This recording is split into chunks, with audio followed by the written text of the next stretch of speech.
أعوذ بالله من الشيطان الرجيم. بسم الله الرحمن الرحيم. وكأين من قرية هي أشد قوة من قريتك التي أخرجتك أهلكناهم فلا ناصر لهم أفمن كان على بينة من ربه كمن زين له سوء عمله واتبعوا أهواءهم مثل الجنة التي وعد المتقون فيها أنهار من ماء غير آسن وأنهار من لبن لم يتغير طعمه وأنهار من خمر لذة للشاربين وأنهار من عسل مصفى ولهم فيها من كل الثمرات ومغفرة من ربهم كمن هو خالد في النار وسقوا ماء حميما فقطع أمعاءهم. അസ്സലാമു അലൈക്കും വറഹ്മത്തുള്ളാഹി വബറകാതുഹു. ഖുർആൻ പദം 1777 ദിവസത്തിലേക്ക് എല്ലാവരെയും ഹാർദമായി സ്വാഗതം ചെയ്യുന്നു. വിശുദ്ധ ഖുർആനിലെ 47 അധ്യായമായ സൂറത്ത് മുഹമ്മദിലെ 13 മുതൽ 15 വരെയുള്ള ആയത്തുകളാണ് ഇന്ന് പഠനവിധേയമാക്കുന്നത്. ക്ലാസ് ആരംഭിക്കുന്നതിനായി ആദരണീയനായ ഡോക്ടർ AI വിലായത്തുള്ള സാഹിബിനെ ക്ഷണിക്കുന്നു. അസ്സലാമു അലൈക്കും വറഹ്മത്തുള്ളാഹി വബറകാതുഹു. അഊദു ബില്ലാഹി മിനശ് ശൈത്വാനിർ റജീം. ബിസ്മില്ലാഹിർ റഹ്മാനിർ റഹീം. വകഅയ്യിൻ മിൻ ഖറിയത്തിൻ ഹിയ അശദ്ദു ഖുവ്വതൻ മിൻ ഖറിയതിക അല്ലതി അഖ്റജത്ക അഹ്ലക്നാഹും ഫലാ നാസിറ ലഹും أفمن كان على بينة من ربه كمن زين له سوء عمله واتبعوا أهواءهم مثل الجنة التي وعد المتقون فيها أنهار من ماء غير آسن وأنهار من لبن لم يتغير طعمه وأنهار من خمر لذة للشاربين وأنهار من عسل مصفى ولهم فيها من كل الثمرات ومغفرة من ربهم كمن هو خالد في النار وسقوا ماء حميما فقطع أمعاءهم صدق الله العلي العظيم. സൂറത്ത് മുഹമ്മദിലെ 13 മുതൽ 15 വരെയുള്ള ആയത്തുകളാണ് ഞാൻ നിങ്ങളെ കേൾപ്പിച്ചിട്ടുള്ളത്. നമ്മൾ ഇന്ന് പഠന വിധേയമാക്കുന്നത് ഈ 3 ആയത്തുകളാണ്. പിന്നിട്ട ആയത്തുകളിൽ അല്ലാഹു സുബ്ഹാനഹു വ തആല നബി സല്ലല്ലാഹു അലൈഹി വസല്ലമയും സംഘവും മക്കയിൽ നിന്ന് മദീനയിലേക്ക് പലായനം ചെയ്തെത്തിയതിനെ തുടർന്നുള്ള ആ സാഹചര്യത്തിൽ അവരെ നിരന്തരമായി വേട്ടയാടിക്കൊണ്ടിരുന്ന മക്കയിലെ ശത്രുക്കളുമായി ഏറ്റുമുട്ടേണ്ടി വരികയാണെങ്കിൽ അവരുമായി ഒരു യുദ്ധത്തിൽ ഒരു മുഖാമുഖം ഉണ്ടാവുകയാണെങ്കിൽ ഏത് വിധത്തിലാണ് യുദ്ധക്കളത്തിൽ അവര് സാഹചര്യങ്ങളെ കൈകാര്യം ചെയ്യേണ്ടത്, ഏത് വിധത്തിലാണ് പ്രതിയോഗികളെ നേരിടേണ്ടത് എന്നത് വളരെ സംക്ഷിപ്തമായ വാക്കുകളിൽ വളരെ പ്രായോഗികത തോന്നുന്ന ചില നിർദ്ദേശങ്ങൾ നൽകുകയായിരുന്നു നമ്മൾ സൂറത്തിന്റെ തുടക്ക ഭാഗത്ത് വായിച്ച ആയത്തുകളിൽ. അതിനെ തുടർന്ന് സത്യവിശ്വാസ മാർഗം സ്വീകരിക്കുകയും ആ മാർഗത്തിൽ സർവ്വതും ത്യജിച്ചുകൊണ്ട് നിലകൊള്ളുകയും ചെയ്ത, അള്ളാഹുവിന്റെ മാർഗത്തിൽ പോരാടാനുള്ള സന്നദ്ധതയോടുകൂടി നിലകൊള്ളുകയും അവരുടെ ജീവനും സമ്പത്തും ഒക്കെ തന്നെ ആ സരണിയിൽ ത്യജിക്കുവാനും വ്യയം ചെയ്യുവാനും ഒക്കെയുള്ള സന്നദ്ധത കാണിച്ച ആളുകളും നിഷേധത്തിൽ മുരടുറപ്പിച്ച് നിൽക്കുന്ന ആളുകളും തമ്മിലുള്ള അന്തരം, അത് ഭൗതിക ലോകത്ത് അവരുടെ ജീവിത വ്യവഹാരങ്ങളിൽ എന്ന പോലെ തന്നെ ജീവിത അന്ത്യത്തെ തുടർന്ന് പാരത്രിക ലോകത്ത് അവര് ഏറ്റുവാങ്ങുന്ന പരിണിതിയിലുള്ള വ്യത്യാസം വരെ ചൂണ്ടിക്കാണിച്ചുകൊണ്ട് ശ്രദ്ധേയമായ പല കാര്യങ്ങളും പങ്കുവെക്കുകയായിരുന്നു അല്ലാഹു സുബ്ഹാനഹു വ തആല നമ്മൾ പഠന വിധേയമാക്കിയ ആയത്തുകളുടെ ഭാഗത്ത്. ഭൂമിയിൽ സഞ്ചരിക്കുകയും എന്നിട്ട് ധിക്കാരികളും അതുപോലെ നിഷേധികളും ഒക്കെയായി കഴിഞ്ഞ ആളുകൾ ഏറ്റുവാങ്ങിയ പരിണിതി എന്തായിരുന്നു എന്നത് മനസ്സിലാക്കുന്നില്ലേ എന്ന് അള്ളാഹു ഒരു ചോദ്യം ഉന്നയിക്കുന്നത് നമ്മൾ കാണുകയുണ്ടായി. അള്ളാഹു അവരുടെ പ്രവർത്തനങ്ങളെയും നിലപാടുകളെയും അവരെന്തിനു വേണ്ടി നിലക്കൊണ്ടുവോ അതിനെയൊക്കെയും തന്നെ തകർത്തു കളഞ്ഞ കാര്യവും, മക്കയിലെ നിഷേധികളായ ആളുകൾ ഏറ്റുവാങ്ങാൻ കാത്തിരിക്കുന്നത് ഇതുപോലെയുള്ള ഒരു പരിണിതി തന്നെയാണ് എന്ന കാര്യം ചൂണ്ടിക്കാണിക്കുന്നതും നമ്മൾ കാണുകയുണ്ടായി. അതിന് കാരണം സത്യവിശ്വാസികളുടെ സംരക്ഷകനും മേൽനോട്ടക്കാരനുമായിട്ട് അള്ളാഹുവാണുള്ളത്. സത്യനിഷേധികൾക്ക് അങ്ങനെ സംരക്ഷകരോ മേൽനോട്ടക്കാരോ ഒന്നും തന്നെ ഇല്ല. മൗലല്ലദീന ആമനു അള്ളാഹുവാണ് എന്നത് അള്ളാഹു ഇവിടെ ചൂണ്ടിക്കാണിക്കുകയുണ്ടായി. വഅന്നൽ കാഫിരീന ലാ മൗലാ ലഹും. ബദർ യുദ്ധവുമായി ഉഹദ് യുദ്ധവുമായി ബന്ധപ്പെട്ടുകൊണ്ട് അബൂ സുഫിയാൻ അതിന്റെ മുസ്ലിം പക്ഷത്തിന് വലിയ തിരിച്ചടി ഉണ്ടായ ഒരു ഘട്ടത്തില് നബി സല്ലല്ലാഹു അലൈഹി വസല്ലം ഒരിടത്ത് അല്പനേരം ഒരു പാറപ്പുറത്ത് തങ്ങി വിശ്രമിക്കുകയായിരുന്ന ആ സന്ദർഭത്തില് അബൂ സുഫിയാൻ വിളിച്ചു പറഞ്ഞതായിട്ട് ചരിത്രം രേഖപ്പെടുത്തുന്ന കാര്യം, ഞങ്ങൾക്ക് ഉസ്സയുണ്ട് അവർക്ക് ഉസ്സയില്ലല്ലോ എന്ന വിധത്തില് പറഞ്ഞ ഒരു പ്രസ്താവന. അതിന് നബി സല്ലല്ലാഹു അലൈഹി വസല്ലം മറുപടിയായിട്ട് പറയാൻ വേണ്ടി അനുയായികളോട് ആവശ്യപ്പെട്ട കാര്യം, ഈ ആയത്തിനെ അടിസ്ഥാനപ്പെടുത്തിക്കൊണ്ടുള്ള അല്ലാഹു മൗലാന എന്ന് പറഞ്ഞുകൊണ്ട് ലാ മൗലാ ലക്കും, നിങ്ങൾക്കൊരു മൗലയും ഇല്ല, ഞങ്ങളുടെ മൗല, ഞങ്ങളുടെ സംരക്ഷകൻ അല്ലാഹുവാണ് എന്ന് വിശ്വാസദാർഢ്യത്തിന്റെ ആ ശബ്ദം അവരെ കേൾപ്പിക്കാൻ വേണ്ടി ആവശ്യപ്പെട്ടതൊക്കെ നമ്മൾ മനസ്സിലാക്കുകയുണ്ടായി. സത്യവിശ്വാസികളെ അല്ലാഹു, അതുപോലെ സൽക്കർമ്മികളായ ആളുകളെ അല്ലാഹു വളരെ ആനന്ദകരമായ സ്വർഗീയ ഉദ്യാനങ്ങളിൽ പ്രവേശിപ്പിക്കും. നിഷേധികളാണെങ്കിലോ അവര് ജീവിതത്തിന്റെ ചില ആനന്ദങ്ങളൊക്കെ ഇവിടെ അനുഭവിക്കുന്നുണ്ട്. അവര് ജീവിതാനന്ദങ്ങൾ അനുഭവിക്കുന്നു, തിന്നുകയും കുടിക്കുകയും ഒക്കെ ചെയ്യുന്നു. പക്ഷെ അവര് ഒരു ലക്ഷ്യബോധമില്ലാത്ത, കാര്യങ്ങളെക്കുറിച്ച് തിരിച്ചറിവോ ആഴത്തിലുള്ള ഉൾക്കാഴ്ചയോ ഒന്നും ഇല്ലാത്ത വിധത്തിൽ കന്നുകാലികളെ പോലെ മാത്രമാണ് തിന്നുകയും കുടിക്കുകയും ഒക്കെ ചെയ്യുന്നത്. മാത്രവുമല്ല അവരുടെ മടക്കഗേഹം നരകവുമാണ് എന്നാണ് അള്ളാഹു നമ്മൾ അവസാനമായി വായിച്ചു വെച്ച ആയത്തില് വ്യക്തമാക്കുന്നത്. അപ്പൊ സത്യനിഷേധികളും സത്യവിശ്വാസികളും ഈ ഐഹിക ലോകത്തും പാരത്രിക ലോകത്തും വളരെ വ്യത്യസ്തരായി.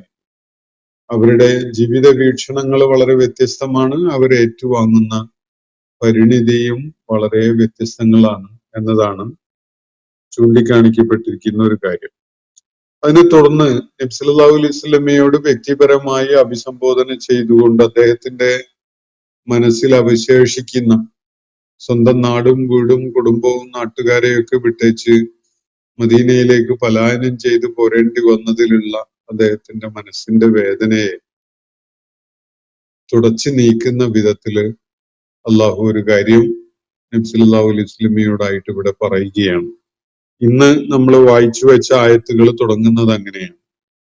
നമുക്ക് ഈ ആയത്തുകൾ സൂക്ഷ്മമായിട്ട് ഒന്ന് വായിച്ചു നോക്കാം. وكأي من قرية هي أشد قوة من قريتك التي أخرجتك أهلكناهم فلا ناصر لهم. അള്ളാഹു ഒരു ചോദ്യം പോലെ പരോക്ഷമായൊരു ചോദ്യം ഉന്നയിച്ചുകൊണ്ട് ഒരു വളരെ വലിയ ഒരു സത്യം വെളിപ്പെടുത്തുകയാണ്. وكأي من قرية, എത്ര നാടുകൾ കഴിഞ്ഞു പോയിട്ടുണ്ട്. ചരിത്രത്തിൽ പിന്നിട്ട കാലങ്ങളിൽ എത്ര ഉത്കൃഷ്ടമായ ഭൂപ്രദേശങ്ങളും നാടുകളും ഒക്കെ അങ്ങനെ നിലനിൽക്കുകയും നശിച്ചു പോവുകയൊക്കെ ചെയ്തിട്ടുണ്ട്. എത്ര ഖറിയത്തുകൾ കഴിഞ്ഞു പോയിട്ടുണ്ട്. ഹിയ അശദ്ദു ഖുവ്വതൻ മിൻ ഖറിയതിക, അവ നിന്റെ ഈ നാടിനേക്കാളൊക്കെ എത്രയോ ഏറെ കരുത്തുള്ളവയായിരുന്നു. നിന്റെ നാട് എന്നോട് സൂചിപ്പിക്കുമ്പോ അല്ലത്തി അഖ്റജത്ക എന്നുകൂടി അള്ളാഹു ചേർത്ത് പറയുകയാണ്. നിന്നെ പുറത്താക്കിയ നിന്റെ സ്വന്തം നാടുണ്ടല്ലോ, ആ നാട്ടിൽ നിന്നാണ് അവര് നിന്നെ പുറത്താക്കുകയുണ്ടായത്. അപ്പോ ഹിജ്റയുടെ തൊട്ടുടനെയുള്ള ആ ഘട്ടത്തിൽ അവതരിച്ച ഒരു സൂറത്താണ് ഇത് എന്നതിന് കൃത്യമായ ഒരു സൂചന ഇതിൽ നിന്ന് നമുക്ക് ലഭിക്കുന്നുണ്ട്. നബി സല്ലല്ലാഹു അലൈഹി വസല്ലമയോട് അള്ളാഹു പറയുകയാണ്, നിന്നെ പുറത്താക്കിയ നിന്റെ ഈ സ്വന്തം നാട്, ആ നാടിനേക്കാളൊക്കെ ശക്തമായ എത്രയോ നാടുകൾ കഴിഞ്ഞു പോയിട്ടുണ്ടല്ലോ. ഭൂമുഖത്ത് ഏറ്റവും ശക്തമായി എക്കാലത്തും നിലകൊണ്ട ഒരു നാടായിരുന്നില്ല മക്ക. മക്ക നിനക്ക് വളരെ പ്രിയപ്പെട്ട നാട് തന്നെയായിരുന്നു. അതൊക്കെ ശരി തന്നെ. പക്ഷേ അതുപോലെയുള്ള അല്ലെങ്കിൽ അതിനേക്കാൾ പല നിലക്കും സുഭദ്രങ്ങളായ ശക്തങ്ങളായ എത്രയോ നാടുകള് കഴിഞ്ഞു പോയിട്ടില്ലേ ചരിത്രത്തിന്റെ പിന്നിട്ട കാലത്ത്. അപ്പോ അല്ലത്തി അഖ്റജത്ക, നിന്നെ പുറത്താക്കിയ ഈ നാട്, ആ നാടിനേക്കാളൊക്കെ കേമത്വം ഉണ്ടായിരുന്ന, ശക്തമായിരുന്ന, പ്രബലമായിരുന്ന എത്രയോ നാടുകള് കഴിഞ്ഞു പോയിട്ടുണ്ട്. എന്താണ് അവയ്ക്കൊക്കെ പറ്റിയത്? അഹ്ലക്നാഹും, നാം അവയെ പലതിനെയും നശിപ്പിക്കുകയുണ്ടായി. അവിടുത്തെ ആളുകള് ദൈവിക നടപടി അർഹിക്കുന്നവരായി മാറിയ സന്ദർഭത്തില് അഹ്ലക്നാഹും, നാം അവയെ നശിപ്പിക്കുകയായിരുന്നു. ഫലാ നാസിറ ലഹും, അങ്ങനെയുള്ള സന്ദർഭങ്ങളിൽ അവർക്ക് പിന്തുണയായിട്ട്, തുണയായി, സഹായിയായിട്ട് ആരും രംഗത്ത് വരികയുണ്ടായിട്ടില്ല. ഫലാ നാസിറ ലഹും, അവർക്ക് നാസിറായിട്ട്, സഹായിയായിട്ട്, തുണയായിട്ട് ആരും ഉണ്ടായിരുന്നില്ല. അപ്പൊ എത്രയോ നാടുകൾ, എത്രയോ ഖറിയകൾ അങ്ങനെ ചരിത്രത്തിന്റെ പിന്നാമ്പുറങ്ങളിലേക്ക് നീങ്ങിയിട്ടുണ്ട്. അവയിൽ പലതും വളരെ പ്രബലമായ, ശക്തമായ നാടുകളായിരുന്നു. സൈനികമായും സാമ്പത്തികമായും ഒക്കെ തന്നെ, രാഷ്ട്രതന്ത്രജ്ഞതയുടെ കാര്യത്തിലൊക്കെ തന്നെ വലിയ ശക്തിയും കരുത്തും അതുപോലെ പ്രതാപവും ഒക്കെ ഉണ്ടായിരുന്ന നാടുകളാണ് അവയിൽ പലതും. പക്ഷേ അഹ്ലക്നാഹും, നാം അവയെ നശിപ്പിക്കുകയായിരുന്നു. ഫലാ നാസിറ ലഹും, അപ്പൊ അവരെ അള്ളാഹു നശിപ്പിക്കാനുള്ള പദ്ധതി ആവിഷ്കരിച്ചപ്പോ അതിൽ നിന്ന് അവരെ രക്ഷപ്പെടുത്താൻ, സഹായിക്കാൻ, പിന്തുണ നൽകാൻ ആരും ഉണ്ടായിരുന്നില്ല എന്നാണ് അള്ളാഹു ഇവിടെ വ്യക്തമാക്കുന്നത്. അങ്ങനെയുള്ള ധാരാളം നാടുകള് ചരിത്രത്തിന്റെ പിന്നാമ്പുറങ്ങളിലേക്ക് പോയിട്ടുണ്ട്. നിന്നെ ഇപ്പോ പുറത്താക്കിയ നാട്ടുകാരുണ്ടല്ലോ, ഒരു നാട് നിനക്ക് വളരെ പ്രിയപ്പെട്ടതായിരുന്നു ആ നാട്, ശരിയാണ്. നിന്നെ പക്ഷെ അവര് പുറത്താക്കി കളഞ്ഞു. ഇതാണ് അള്ളാഹുവിടെ സൂചിപ്പിക്കുന്ന കാര്യം. യഥാർത്ഥത്തിൽ അള്ളാഹുവിന്റെ പ്രവാചകൻ അദ്ദേഹത്തിന്റെ ജന്മനാടായിരുന്ന മക്കയെ വളരെയേറെ സ്നേഹിച്ചിരുന്നു. മക്കയിൽ നിന്ന് താൻ പുറത്താക്കപ്പെടും എന്നത് അദ്ദേഹം ഒരിക്കലും തന്നെ നുബുവത്തിന്റെ തുടക്കത്തിൽ പ്രതീക്ഷിച്ചിട്ടേ ഉണ്ടായിരുന്നില്ല.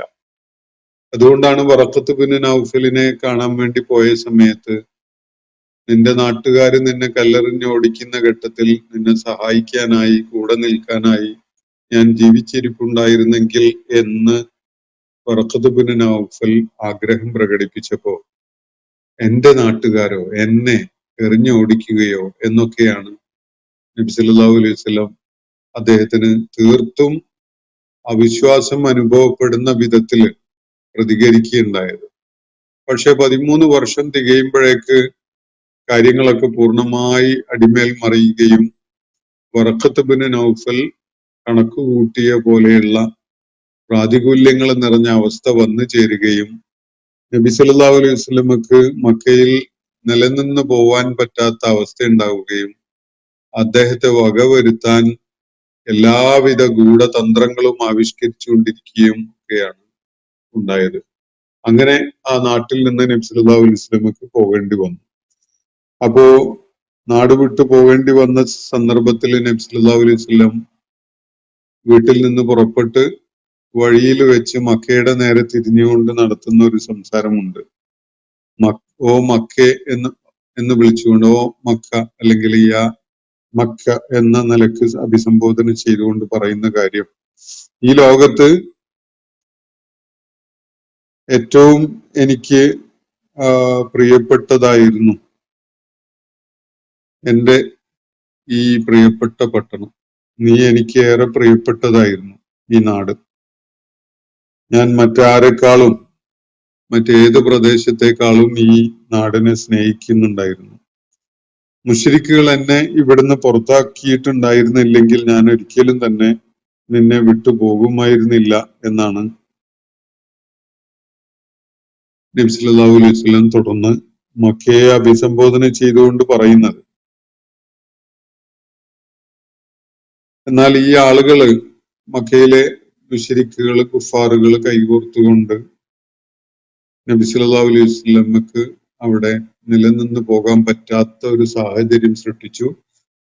ഗൂഢാലോചനയിലൂടെ അദ്ദേഹത്തെ വകവരുത്താൻ അവരെല്ലാവിധ ആസൂത്രണവും ചെയ്യുകയുണ്ടായി. അത് നടപ്പിലാക്കാൻ മുതിർന്ന ഒരു സന്ദർഭത്തിലാണ് കൃത്യമായും നബി സല്ലല്ലാഹു അലൈഹി വസല്ലം വീട്ടിൽ നിന്ന് ഇറങ്ങി പുറപ്പെടുന്നത് അള്ളാഹുവിന്റെ നിർദ്ദേശപ്രകാരം. നമുക്ക് ആ ചരിത്ര സംഭവങ്ങളൊക്കെ വ്യക്തമായിട്ട് അറിയുന്നതാണ്. അള്ളാഹു ഇവിടെ ആ കാര്യം അനുസ്മരിപ്പിച്ചുകൊണ്ട് അള്ളാഹുവിന്റെ പ്രവാചകനെ ഓർമ്മപ്പെടുത്തുകയാണ്. എത്രയെത്ര നാടുകള് നിന്നെ ഇപ്പോൾ പുറത്താക്കിയിട്ടുള്ള നാടിനേക്കാളൊക്കെ ശക്തമായിരുന്ന, പ്രബലമായിരുന്ന നാടുകൾ ഉണ്ടായിരുന്നതാണ്. അഹ്ലക്കിനാഹും, നാം അവയെയൊക്കെ നശിപ്പിക്കുകയായിരുന്നു. ഫലാ നാസിറ ലഹും, അവയെ നശിപ്പിക്കാൻ അള്ളാഹു മുതിർന്നപ്പോ അത് തടയാനോ അവരെ സംരക്ഷിക്കാനോ ഒന്നും ആരും ഉണ്ടായിരുന്നില്ല. ഇതാണ് വസ്തുത. അഫമൻ കാന അലാ ബയ്യിനത്തിൻ മിർ റബ്ബി, എന്നിട്ട് ഒരു താരതമ്യം ചെയ്തുകൊണ്ട് അള്ളാഹു പറയുകയാണ്, ഒരാള് ദൈവികമായ മാർഗദർശനത്തിന്റെ തെളിമയാർന്ന പാതയിലാണ് നിലകൊള്ളുന്നത് എന്ന് വെക്കുക. അങ്ങനെ ഒരാള് കമൻ സുയ്യിന ലഹു സൂഉ അമലിഹി, തന്റെ ദുഷ്കൃത്യങ്ങളൊക്കെയും തനിക്ക് ആകർഷകമായി കാണിക്കപ്പെട്ടിട്ടുള്ള ഒരാള്, വത്തബഉ അഹ്വാഅഹും, സ്വന്തം ദേഹേച്ഛകളെ പിൻപറ്റുന്ന ഒരാള്, അയാളെ പോലെ ആകുമോ എന്നാണ് അള്ളാഹു ഒരു ചോദ്യം ഉന്നയിക്കുന്നത്. രണ്ടു തരം ആളുകളെ അള്ളാഹുവിടെ പരാമർശിക്കുകയാണ്. ഒന്നാമത്തെ ആള് അലാ ബയ്യിനത്തിൻ മിർ റബ്ബി, തന്റെ നാഥനിൽ നിന്നുള്ള മാർഗദർശനത്തിലാണ്, തെളിമയുള്ള വ്യക്തതയുള്ള ദൈവിക മാർഗദർശനം അനുധാവനം ചെയ്തുകൊണ്ട് മുന്നോട്ട് പോകുന്ന ഒരാളാണ് ഒരു പക്ഷത്ത്. മറുപക്ഷത്ത് ഒരാളുടെ പ്രത്യേകത, അയാള് തന്റെ ദുർവൃത്തികളൊക്കെ അയാൾക്ക് ആകർഷകമായി കാണിക്കപ്പെട്ട അവസ്ഥയിലാണ്. അയാൾക്ക് അതൊക്കെ ഭയങ്കര ഇഷ്ടമാണ്. ചെയ്യുന്നതൊക്കെയും ദുർവൃത്തികളാണെങ്കിലും ചീത്ത പ്രവർത്തനങ്ങളാണെങ്കിലും അത് വളരെ ആകർഷകമായിട്ട് അയാളുടെ മനസ്സിന് അനുഭവപ്പെടുന്നു. അതുപോലെ അയാൾ പിൻപറ്റുന്നത് സ്വന്തം ഇച്ഛകളെയാണ്. ദൈവികമായ മാർഗദർശനമൊന്നുമില്ല. ആ മാർഗദർശനത്തിനെ അടിസ്ഥാനപ്പെടുത്തിക്കൊണ്ടുള്ള ഒരു ശരിയായ ജീവിത വീക്ഷണമില്ല. ഇങ്ങനെ മാർഗദർശനവും ജീവിത വീക്ഷണവും രൂപപ്പെടുത്തിയ തരത്തിലുള്ള പ്രവർത്തനങ്ങളല്ല അയാൾ ചെയ്യുന്നത്. മറിച്ച് അയാളുടെ മനസ്സിന്റെ തോന്നലുകളെ, ആ മനസ്സെങ്ങനെയാ പ്രവർത്തിക്കുന്നതെന്ന് നമ്മൾ നേരത്തെ കണ്ടു കഴിഞ്ഞു. അത് അയാളുടെ എല്ലാ ദുഷ്പ്രവർത്തനങ്ങളെയും അയാൾക്ക് വളരെ ഗംഭീരമായിട്ട് തോന്നിപ്പിക്കുന്ന വിധത്തില് മനസ്സ് അങ്ങനെ നിലക്കൊള്ളുകയാണ്. മനസ്സ് അയാളെ കുറ്റപ്പെടുത്തുകയോ ചീത്ത വിളിക്കുകയോ ഒന്നുമല്ല. മറിച്ച് മനസ്സ് അയാൾ ഏതൊക്കെ വൃത്തികേടുകളുടെ ഏതൊക്കെ അവസ്ഥയിലാണോ ചെന്ന് ചേർന്നിട്ടുണ്ടായിരുന്നത് അതിനെയൊക്കെ വലിയ സംഭവമായിട്ട് അയാളുടെ മനസ്സിൽ തോന്നിപ്പിക്കപ്പെടുകയാണ്. അപ്പൊ ഇങ്ങനെയുള്ള രണ്ടാളുകൾ ഇവർ ഒരുപോലെയാണോ എന്നതാണ് ചോദ്യം. ഒരാള് വ്യക്തമായ ദൈവിക മാർഗദർശനത്തിലാണ്, എല്ലാ കാര്യങ്ങളും അറിയുന്ന, എല്ലാറ്റിന്റെയും നിയന്ത്രകനായ, എല്ലാറ്റിന്റെയും ഉണ്മ അതിന് നൽകുകയുണ്ടായ റബ്ബുൽ ആലമീനായ തമ്പുരാൻ പകർന്നു നൽകിയിട്ടുള്ള ഏറ്റവും തെളിമയാർന്ന മാർഗദർശനം അനുധാവനം ചെയ്തുകൊണ്ട് ജീവിക്കുന്ന ഒരാളാണ് ഒരു ഭാഗത്ത്. മറുഭാഗത്ത് അയാൾ ചെയ്യുന്ന എല്ലാ ദുഷ്കൃത്യങ്ങളും ഗംഭീര സംഗതികളാണ് എന്ന് തോന്നിപ്പിക്കപ്പെടുന്ന, അല്ലെങ്കിൽ അങ്ങനെ ഒരു തോന്നലുമായി നടക്കുന്ന ഒരാൾ. അയാൾ എന്നിട്ട് ജീവിതത്തിൽ പിന്തുടരുന്ന മാർഗം ഏതാണ്? അത് അയാൾ മനസ്സ് തോന്നിയതൊക്കെ അങ്ങനെ ചെയ്തുകൊണ്ട് പോകുന്ന ഒരു ജീവിതയാത്രയിലാണ് അയാൾ. അല്ലാതെ ശരിതെറ്റുകളെ അള്ളാഹു സുബ്ഹാനഹു വ തആല പരാമർശിക്കുന്ന വിധത്തിൽ മനസ്സിലാക്കിക്കൊണ്ട് നിലപാട് സ്വീകരിക്കാൻ കഴിയുന്ന ഒരു സ്വാതന്ത്ര്യമുള്ള അവസ്ഥയിലല്ല അയാൾ. മറിച്ച് അയാള് പിന്തുടരുന്നത് സ്വന്തം മനസ്സ് അയാൾക്ക് ഉണ്ടാക്കുന്ന ഒരു തോന്നല്, അയാൾ ചെയ്യുന്നതൊക്കെ ഗംഭീരം സംഗതിയാണ്, അതൊക്കെയും ഏറ്റവും ദുഷിച്ച കാര്യങ്ങളാണ്, പക്ഷെ അതൊക്കെ ഗംഭീരം സംഗതിയാണ് എന്നാണ് അയാൾക്ക് തോന്നുന്നത്. മാത്രവുമല്ല അയാള് സ്വന്തം ഇച്ഛകളെയും തോന്നലുകളെയുമാണ് ജീവിതത്തില് മാർഗദർശനമായിട്ട് കൊണ്ട് നടക്കുന്നത്.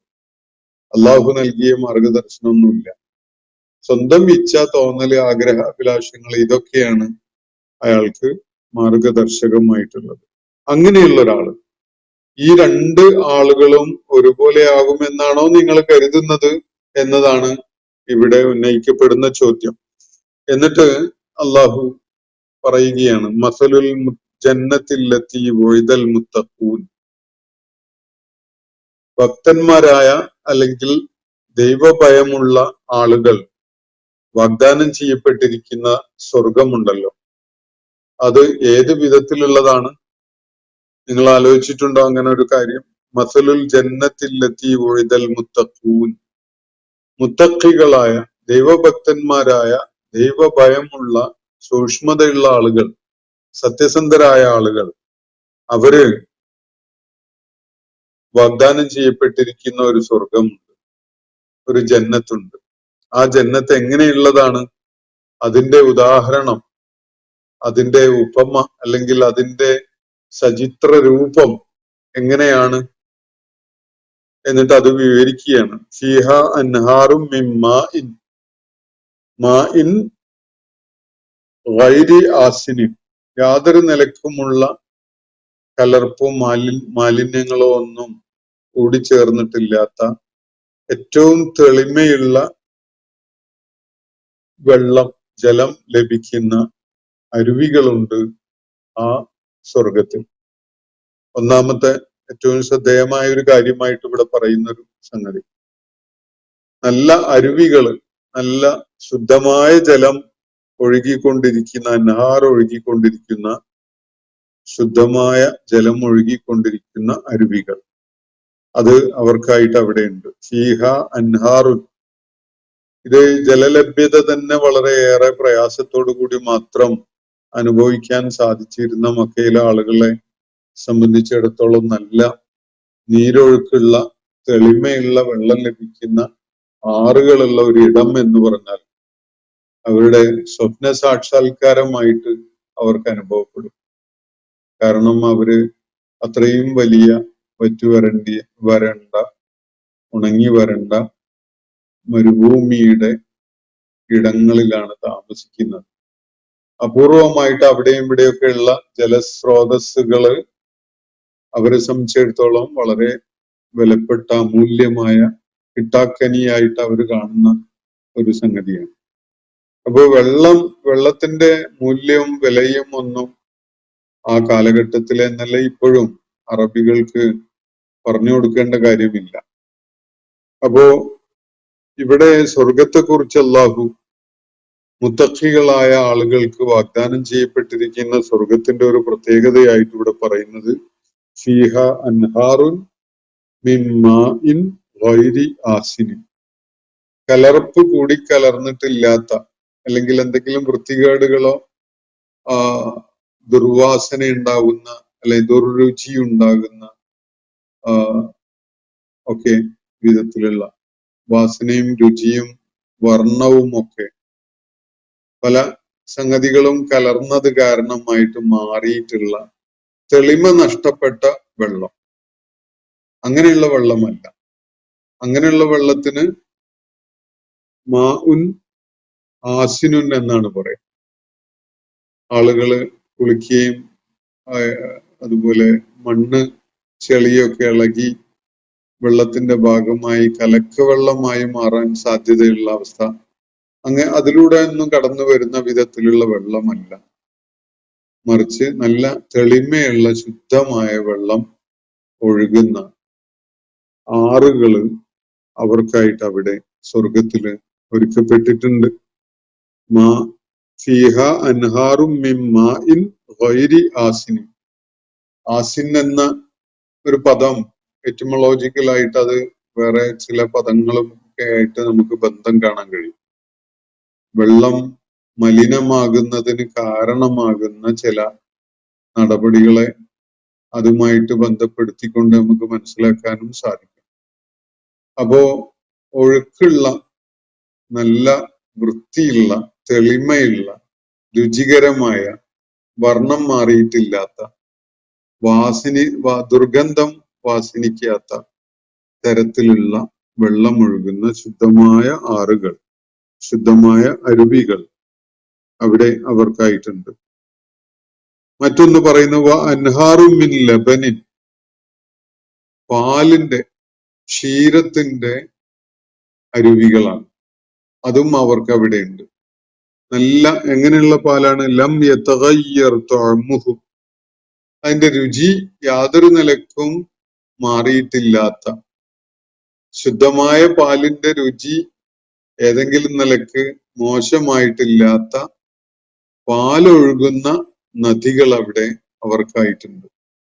രണ്ടാമത്തെ ഇനം നദികളെ കുറിച്ചാണ് സ്വർഗത്തിലെ വാഗ്ദാനം ചെയ്യപ്പെട്ട നദികൾ. ഒന്ന്, ഏറ്റവും തെളിഞ്ഞ രുചിയോ മണമോ നിറമോ ഒന്നും മങ്ങിയിട്ടില്ലാത്ത, മോശമായിട്ടില്ലാത്ത,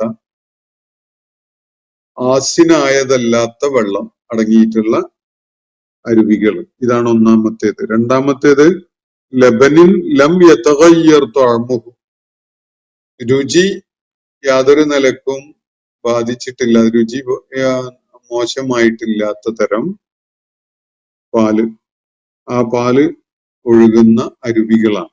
വഅൻഹാറും മിൻ ലബനിൻ ലം യതഗയ്യർ തഅമുഹു, ഒരു നിലക്കും രുചിമാറ്റം ഉണ്ടായിട്ടില്ലാത്ത പാലൊഴുകുന്ന അരുവികൾ, അത് അവർക്കായിട്ട് അവിടെ ഒരുക്കപ്പെട്ടിട്ടുണ്ട്. വഅൻഹാറും മിൻ ഖംറിൻ, മദ്യത്തിന്റെ അരുവികളാണ് പിന്നെ അള്ളാഹു സൂചിപ്പിക്കുന്നത്. അത് മദ്യമൊഴുകുന്ന അരുവികൾ. വഅൻഹാറും മിൻ ഖംറിൻ, എങ്ങനത്തെ മദ്യമാണ്? ലസ്സത്തിൻ ലിശാരിബീൻ, കുടിക്കുന്നവർക്ക് വളരെ വലിയ ആനന്ദം പകരുന്ന രുചികരമായ മദ്യമാണ് അതിലൊഴുകുന്നത്. അങ്ങനെയുള്ള മദ്യത്തിന്റെ അരുവികൾ അവർക്കായിട്ട് സ്വർഗത്തിലുണ്ട്. അതുപോലെ വഅൻഹാറും മിൻ അസലിൻ, തേനിന്റെ അരുവികളാണ് അവർക്കായി ഒരുക്കപ്പെട്ട മറ്റൊന്ന്. വഅൻഹാറും മിൻ അസലിൻ മുസഫ, നല്ല തെളിഞ്ഞ തേനാണ്, നല്ല തെളിമയുള്ള ശുദ്ധമായ തേൻ, യാതൊന്നും കൂടിക്കലർന്ന് ഒരു നിലക്കും നമുക്ക് അനിഷ്ടമുണ്ടാകുന്ന വിധത്തിലുള്ളതല്ല. അള്ളാഹു നൽകിയ വിവരണമാണിത് സ്വർഗത്തെക്കുറിച്ച്. അങ്ങനെയുള്ള സ്വർഗമാണ് വിശ്വാസികൾക്കായിട്ട് ഒരുക്കപ്പെട്ടിട്ടുള്ളത്. ഇവിടെ 4 തരം അരുവികളെ കുറിച്ച് പരാമർശിക്കപ്പെട്ടു. ഒന്ന്, ശുദ്ധമായ തെളിഞ്ഞ ജലം ഒഴുകുന്ന അരുവികൾ. രണ്ടാമത്തത്, ശുദ്ധമായ രുചിഭേദം ഉണ്ടായിട്ടില്ലാത്ത അല്ലെങ്കിൽ രുചി മാറ്റം ഉണ്ടായിട്ടില്ലാത്ത പാലൊഴുകുന്ന, ക്ഷീരമൊഴുകുന്ന അരുവികളാണ്. മൂന്നാമത്തത്, കുടിക്കുന്നവർക്ക് വലിയ ആനന്ദം പകരുന്ന വിധത്തിലുള്ള മദ്യമൊഴുകുന്ന അരുവികളാണ്. നാലാമത്തേത് പറയുന്നത് അൻഹാറും മിൻ അസലിൻ മുസഫ, നല്ല തെളിഞ്ഞ ശുദ്ധമായ തേനൊഴുകുന്ന അരുവികളാണ്. ഈ 4 തരം അരുവികളാണ് സ്വർഗത്തിൽ അവർക്കായിട്ട് ഒരുക്കി വെച്ചത് എന്നാണ് ഇവിടെ പറയപ്പെട്ടിരിക്കുന്നത്. നബി സല്ലല്ലാഹു അലൈഹി വസല്ലം ചില ഹദീസുകളിലൂടെ ഈ അരുവികളെ സംബന്ധമായ വിശദാംശങ്ങൾ നൽകുന്നുണ്ട്. അത് പ്രകാരം ഈ ഭൂമുഖത്ത് നമ്മൾ പ്രയോജനപ്പെടുത്തുന്ന അരുവികളിലെയും നദികളിലെയും ഒക്കെ വെള്ളം പലപ്പോഴും കലർപ്പുള്ളതും നിറം മങ്ങിയതും രുചി മോശമായതും ഒക്കെ ആയിട്ടുള്ള കലക്ക വെള്ളമുള്ള അവസ്ഥകളൊക്കെ പലപ്പോഴും ഉണ്ടാവാറുണ്ട്. ഇവിടെ സ്വർഗത്തിലെ അരുവി എന്ന് പറയുന്നത് അങ്ങനെയുള്ളതല്ല. ശുദ്ധമായ വെള്ളം, യാതൊന്നും കൂടിക്കലർന്നിട്ടില്ലാത്ത വളരെ പരിശുദ്ധമായി സൂക്ഷിക്കപ്പെട്ടിട്ടുള്ള വെള്ളം ഒഴുകുന്ന അരുവികളാണ്. ഇതാണ് മനുഷ്യന് എക്കാലത്തും ആവശ്യമുള്ള, എക്കാലത്തും വലിയ തൃപ്തി നൽകുന്ന ഒരു സംഗതി. ഇങ്ങനെയുള്ള ഏറ്റവും രുചിയുള്ള അല്ലെങ്കിൽ യാതൊരു നിലക്കും കലർപ്പില്ലാത്ത വെള്ളം ലഭിക്കുന്ന ജലസ്രോതസ്. രണ്ടാമത്തെ ഒരു സംഗതി ഇവിടെ പറഞ്ഞിരിക്കുന്ന പാലാണ്. പശുവിന്റെയോ അതുപോലെയുള്ള കന്നുകാലികളുടെയോ അകിട്ടില് രൂപപ്പെട്ടു വരുന്ന, എന്നിട്ട് മനുഷ്യർ കറന്നെടുക്കുന്ന പാല്. പല പാലിനും അതിന്റെ ഏത് ജീവിയിൽ നിന്നാണോ, ഏത് കന്നുകാലി വർഗത്തിൽപ്പെട്ട മൃഗത്തിൽ നിന്നാണോ അത് കറന്നെടുത്തിട്ടുള്ളത്, അതിന്റെ ഒരു വാസന അതിനുണ്ടാവാറുണ്ട്. ആട്ടും പാലിന് ആടിന്റെ ഒരു വാസന, പശുവും പാലിന് പശുവിന്റെ ഒരു വാസന. അതുപോലെ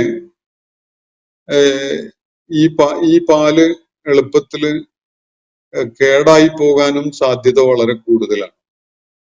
എന്നാൽ ഇവിടെ സ്വർഗത്തിലെ പാലിനെ കുറിച്ച് പറയുന്നത്, അള്ളാഹുവിന്റെ പ്രവാചകൻ അത് വിശദമാക്കിയുണ്ടായത്, അത് ആടിന്റെ അകിട് ചുരത്തുന്ന പാലല്ല.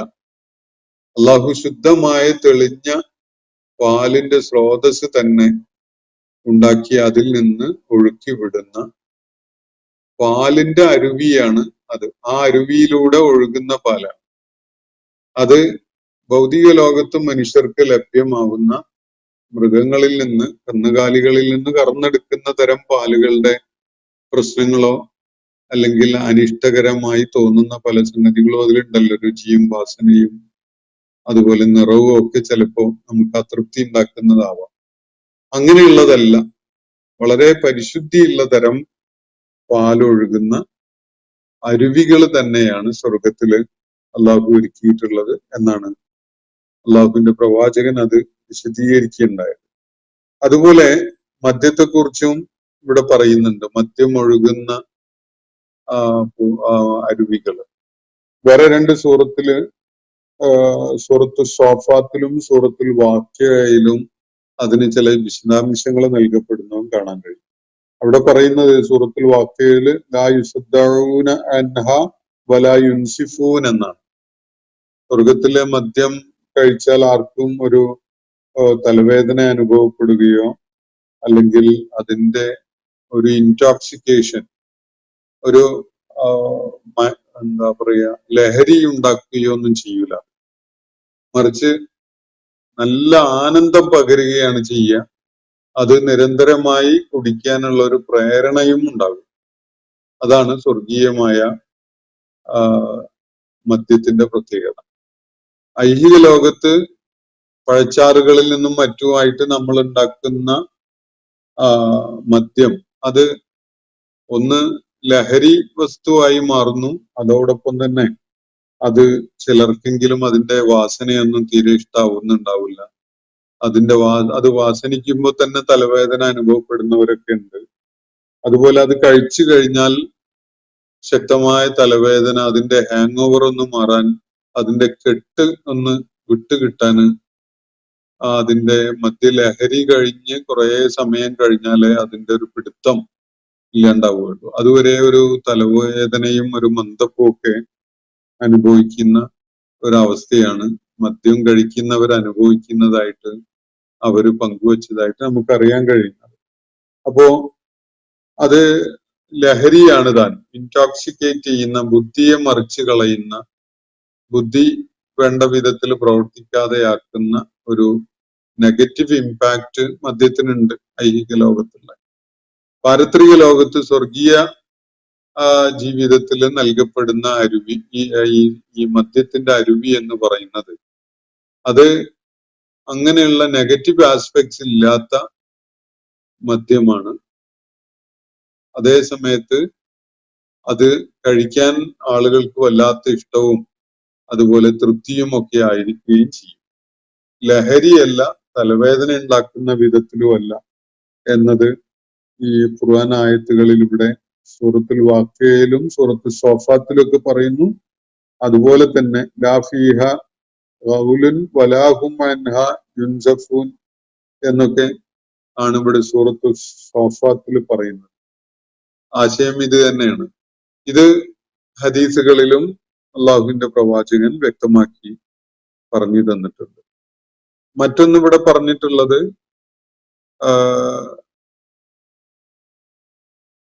വൻഹാറും മിൻ അസലിൻ മുസഫ എന്നാണ്. തെളിഞ്ഞ തേനാണ്. ഈ തേനിന്റെ ഒരു പ്രത്യേകത എന്ന് പറയുന്നത് തേനീച്ചയുടെ ശരീരത്തില് ഊറിയുണ്ടാവുന്ന തേന് അത് പൂക്കളിൽ നിന്നൊക്കെ ശേഖരിച്ചതാണെങ്കിലും തേനീച്ചയുടെ ശരീരത്തിലൂടെ ഒരു പ്രോസസ്സിങ് കഴിഞ്ഞാണ് പുറത്തേക്ക് വരുന്നത്. അത് തേനീച്ചയുടെ ബീ ഹൈവ് എന്ന് നമ്മൾ കളക്ട് ചെയ്യുമ്പോൾ അതിന്റെ വാക്സ് അതിൽ പൊടിഞ്ഞ് കലരും. അതുപോലെ ചത്തുപോയ ചില ഈച്ചകളുടെ ശരീരാംശങ്ങളും ഒക്കെ തേനിൽ കൂടി കലരും. അപ്പൊ പലപ്പോഴും അത് അത്ര തെളിമയുള്ളതല്ലാത്ത വിധത്തിലാണ് നമ്മൾക്ക് അത് കിട്ടുക. എത്ര ശുദ്ധീകരിച്ചാലും അതില് ചത്ത ഈച്ചയുടെ ശരീരാവശിഷ്ടങ്ങളൊക്കെ അതിലുണ്ടാവും. അതുപോലെ ഈ ഈച്ചയുടെ ശരീരം ഉൽപ്പാദിപ്പിക്കുന്ന കൂട് നിർമ്മിക്കാൻ ഉപയോഗിക്കുന്ന വാക്സ് ഉണ്ടല്ലോ, ഒരുതരം മെഴുകാണ് അത്, അതും അതില് കൂടിക്കലർന്നിട്ടുണ്ടാവും കുറെ. അപ്പൊ അങ്ങനെയുള്ള തേനല്ല, വളരെ തെളിമയുള്ള ഒരു തേനുറവയിൽ നിന്ന് അള്ളാഹു ഒഴുക്കി വിടുന്ന ഒരു തേനാണ് അത് എന്ന് നബി സല്ലല്ലാഹു അലൈഹി വസല്ലം വ്യക്തമാക്കിയിട്ടുണ്ട്. തുടർന്ന് അള്ളാഹു ഇവിടെ പറയുന്നത് വലഹും ഫീഹാ മിൻ കുല്ലി സമറാത്ത്, എല്ലാവിധ പഴവർഗ്ഗങ്ങളും അവർക്ക് അവിടെയായി ഉണ്ട്. മാത്രവുമല്ല വ മഗ്ഫിറത്തും മിർ റബ്ബിഹിം, അതിലൊക്കെ ഉപരി പ്രാധാന്യമുള്ള ഒരു കാര്യം തങ്ങളുടെ റബ്ബിൽ നിന്നുള്ള പാപമോചനം അവർക്ക് ലഭിക്കുന്നു എന്നതാണ്. അവിടെ ഭൂമുഖത്ത് സംഭവിച്ചു പോയ വീഴ്ചകളുടെയും തെറ്റുകുറ്റങ്ങളുടെയും പേരിലുള്ള നമ്മളെ അപമാനിതരാക്കുന്ന യാതൊന്നും നമ്മൾ നേരിടേണ്ടി വരില്ല എന്നതാണ് ചൂണ്ടിക്കാണിക്കപ്പെടുന്ന ഒരു കാര്യം. അപ്പോ മഗ്ഫിറത്ത്, റബ്ബ് സുബ്ഹാനഹു വ തആല സ്വർഗത്തില് പ്രവേശനം ലഭിക്കുന്ന ആളുകൾക്ക് മഗ്ഫിറത്ത് നൽകുന്നു. അതോടുകൂടി അവരുടെ ഭാഗത്തു നിന്നുണ്ടായ എല്ലാ തെറ്റുകുറ്റങ്ങളും പുറത്ത് മാപ്പാക്കപ്പെടുകയും പിന്നീട് അതിനെക്കുറിച്ച് ആരും ഒന്നും പറയുകയോ പരാമർശിക്കുകയോ ഒന്നും ഉണ്ടാവില്ല. അവരെ മാനസികമായി പ്രയാസപ്പെടുത്തുന്ന പരാമർശങ്ങളോ സൂചനകളോ ഒന്നും പിന്നെ ഉണ്ടാവുകയില്ല എന്നതുമാണ് ഈ കാര്യം സൂചിപ്പിക്കുന്നത് എന്നാണ് ഹദീസുകളിൽ വ്യക്തമാക്കപ്പെടുന്നത്.